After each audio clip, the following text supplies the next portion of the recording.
Welcome back to another episode of ROC Boys Football. Today we are talking about the Florida State Seminoles 2022 spring game. This is the third spring game I've watched today. It feels good to be back watching football all Saturday. I've absolutely had a blast. I watched Clemson, I've watched Nebraska, finishing up with Florida State, and I just want to start off by saying Florida State, it had some good energy. A lot of former Florida State players in the house today.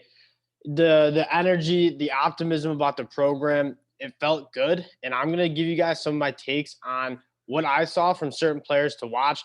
Florida State has a lot of new faces, a lot of guys from the transfer portal who I think are gonna have some big impacts in the 2022 season. Let's start with the quarterback play. Jordan Travis, obviously QB1. This isn't his type of game that he's going to thrive in. He likes to use his legs. He likes to break tackles, get outside the box. A lot of those plays get whistled dead. He did have a long, nice run that I know a lot of the defensive players were saying that the play should have been dead. You're obviously not allowed to hit the quarterback during the spring game, but I thought Jordan Travis looked all right. Looking at more of the offensive line, because that's where I thought maybe there was some weakness there. They weren't great on the blitz pickups, and obviously the defensive line I think is going to be one of the strengths for the Florida State Seminoles. So they had a tough matchup, very similar to what Clemson was dealing with. Had a few guys banged up, but I liked what I saw. Like I love Dylan Gibbons just as a player. Like he represents what college football is about as a leader. Robert Scott looks pretty good. I like Caden Lyles, the transfer from Wisconsin. You can't go wrong with offensive linemen, specifically interior offensive linemen from Wisconsin. I thought he looked pretty good, but overall, I think their ability to pick up blitzes was a little off, and that's kind of to be expected during the spring. Like you're still ironing out blitz packages, blitz pickups. So that's obviously what they have to clean up. But Jordan Travis and kind of it's hard to evaluate, especially him because his game is so much predicated on his athleticism. Hard to evaluate how he looked. AJ Duffy came in the second half, just kind of getting his feet wet. A lot of simple stuff for him. Not too much good or bad on Jordan Travis or AJ Duffy. I thought the offensive line looked a little bit weak. I would have given the victory towards that defensive line, but what I really want to talk about is that wide receiver room. The wide receiver room has been something, especially last year, where they just couldn't really find an alpha. Andrew Parchment transferred over from Kansas, kind of represented a little bit of playmaking ability on that offense side of the ball, but I think the story of what this wide receiver room is going to look like this year is going to be from the transfers. I loved what I saw from Micah Pittman. Started off with a 2 point conversion as they started practice, then went into the locker room. I think he had a banged up shoulder, I think it was, but he came back out, and I love what they're doing with him. They're just getting to him the ball in space.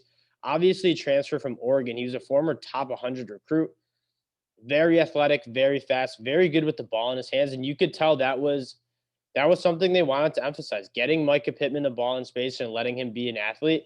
I think that's what Florida State is going to want to do on offense in general. Winston Wright, a transfer from West Virginia, who I love as just in terms of a solid, big, consistent route runner at West Virginia, kind of was their wide receiver one. He had a few problems with drops from what I've been reading. I saw a little bit of him at West Virginia, but I think he's got a lot of potential to be really good. And another guy I want to note is Johnny Wilson. He's a former four-star as well.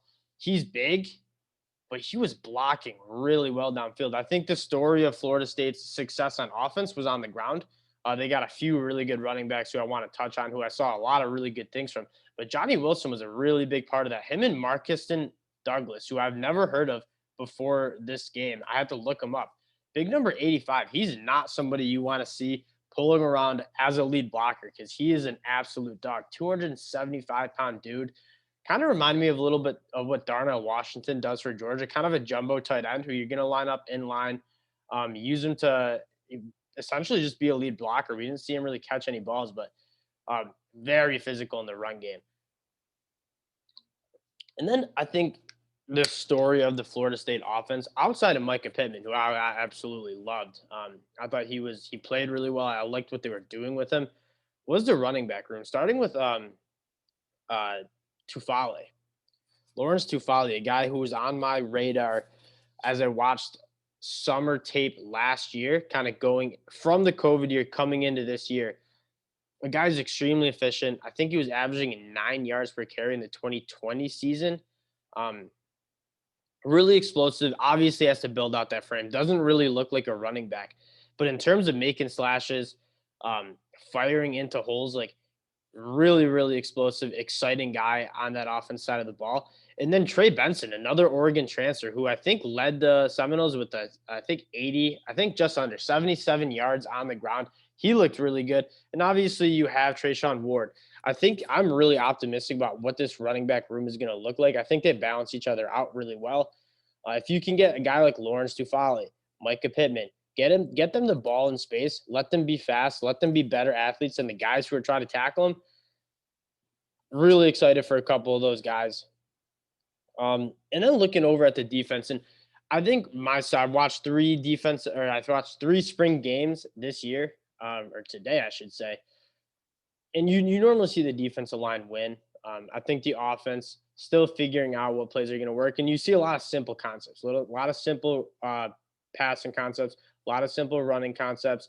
You don't really see the kitchen sink thrown at you. Not only do they not want to air that, obviously teams are going to take a look at what you're all doing in the spring, but also just simplicity. It's their 14th practice of the spring season, so you're still implementing basic basic schemes, basic offensive schemes. So you normally see the defensive side of the ball kind of be the more dominant side. But this defensive line, I think Florida State has a lot to be excited about on this defensive line. Starting off with Jared Verse, the transfer from Albany. He looked the part. He looks good on the field. He had a blocked field goal. I believe he had 2 sacks. I'm not sure if they counted one of them, but he was putting pressure on the quarterback. Again, I think the defensive line definitely was the winner as opposed to the offensive line. Um, McClendon, I really liked his game as well. Those guys are going to be a really good duo. Looking at Jared Verse, looking at Derek McClendon, I thought Quayshawn Fuller had a couple of good pass rushes too. You got a couple guys off the edge who I'm really really optimistic about. And then inside, Fabian Lovett, Robert Cooper. You didn't see a ton of them. Those are guys a little bit more veterans. You don't need to get them too many reps in the spring game. Kind of dedicated to more of the younger guys, but they're going to be really good, especially Robert Cooper. He had a really good pass rush from the inside that was counted as a sack, I believe. Um, Two guys that are probably NFL draft prospects coming into the 2023 NFL draft. Robert Cooper is certainly going to be on my list. Changed his body. He looks really good, really explosive. Um, and then looking at the linebackers, Amari Gainer, I thought looked really good. And then I was really excited to see Tatum Bethune. Unfortunately, didn't play. Was in a walking boot reportedly. I didn't see him, but apparently he was in a walking boot. The UCF transfer, I watched him in the sprint in the bowl game against Florida. Looked really good. This dude, he looks the part as well. Like you take a look at him, uh, looks really athletic. He's physical. He's fast. I like what he's going to bring to this Florida State defense. And then in the secondary, you got a couple of young guys who I mean, obviously Sam McCall, um, the number one overall recruit in the class for Florida State. I believe he was a 47th nationally. Playing safety, he looked really good. He had an interception on one of the first plays of practice on the 2-point conversion drills. Had a nice pass breakup in the second half. Pair him up with a couple of more veteran guys like Jamie Robinson. Um, I think it's going to be a good unit. Again, Florida State, we're going to get more into a full Florida State 2022 preview in the summer when we watch a little bit more film from 2021. There's a lot of optimism around this program, especially on the offense side of the ball. I really like what they're trying to do. They're trying to get explosive plays. Mike Norvell said it in one of the interviews. Like their whole scheme on offense is to get the ball into playmakers' hands. And they went to the portal and they got some playmakers. They already had some at running back. Lawrence Toufali is one of those guys who he can bust off an 80-yard run almost any time. You watch the Florida State and Notre Dame game. That's how they scored their points, getting those big time explosive plays. That's how you have a good offense. Especially in college, it's really hard to drive the field 10-yard plays on dink and dunks. It's hard to have that consistency. You see all the best offenses in the country have those explosive 25+ yard plays. And they went to the portal and got guys who can give that to them. Micah Pittman, Lawrence Toufali, Lawrence Toufali obviously not being a transfer guy, but a guy who really is a game breaker. So optimistic about Florida State. Clemson, really the only team that I think is going to be a dominant team in the ACC. But I think Florida State has a chance to compete to get to the ACC championship game in kind of what I think is going to be a down year for the ACC. Mike Norvell seems to have the player buy-in, getting a lot of transfers. I think this is going to be his year to kind of show what he's built, show the culture he's building. He obviously had a really rough start to his tenure, but it seems, especially how Florida State finished the season, starting out 0-4, ended up winning most of their games down the stretch. Florida State, I'm optimistic about them. I enjoyed watching their spring game. One of the only teams that really went live. Yeah, appreciate you guys watching as usual. The support to the channel has absolutely been awesome. If you guys are into the college football film, talking college football, pretty much anything college football, we're always on here talking about it. Appreciate you guys' support as usual. And we'll be back with some more NFL draft stuff and taking a peek at that 2022 college football season. Appreciate y'all. Peace.